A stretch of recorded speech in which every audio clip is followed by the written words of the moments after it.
بسم اللہ الرحمن الرحیم۔ السلام علیکم ورحمۃ اللہ۔ سرور دو عالم صلی اللہ علیہ وآلہ وسلم کے ارشادات سے واضح طور پر معلوم ہوتا ہے کہ مرنے والے کو ہم مردہ کہتے ہیں، لیکن حقیقت میں وہ زندہ ہوتا ہے، گو اس کی زندگی ہماری اس زندگی سے مختلف ہے۔ حضور اکرم صلی اللہ علیہ وآلہ وسلم نے فرمایا ہے کہ مردوں کی ہڈیاں توڑنا ایسا ہی ہے جیسے زندگی میں اس کی ہڈی توڑی جائے۔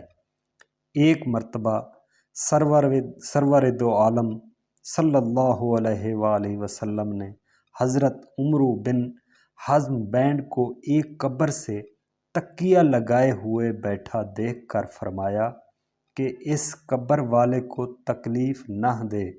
جب انسان مر جاتا ہے تو اس عالم سے منتقل ہو کر عالم برزخ میں پہنچ جاتا ہے، خواہ ابھی اسے قبر میں نہ رکھا جائے یا آگ میں بھی نہ جلایا جائے، اس میں سمجھ اور شعور ہوتا ہے۔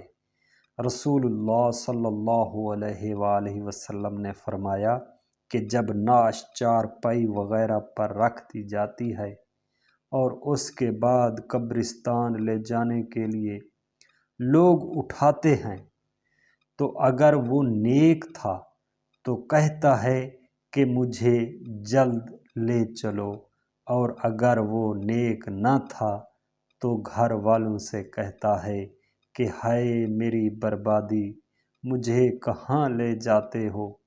پھر فرمایا کہ انسان کے سوا ہر چیز اس کی آواز سنتی ہے، اگر انسان اس کی آواز سن لے تو ضرور بے ہوش ہو جائے۔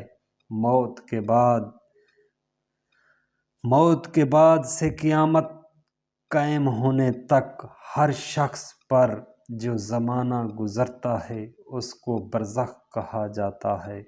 برزخ کے لغوی معنی پردہ اور آڑ کے ہیں، چونکہ یہ زمانہ دنیا و آخرت کے درمیان ایک آڑ ہوتا ہے، اس لیے اسے برزخ کہتے ہیں۔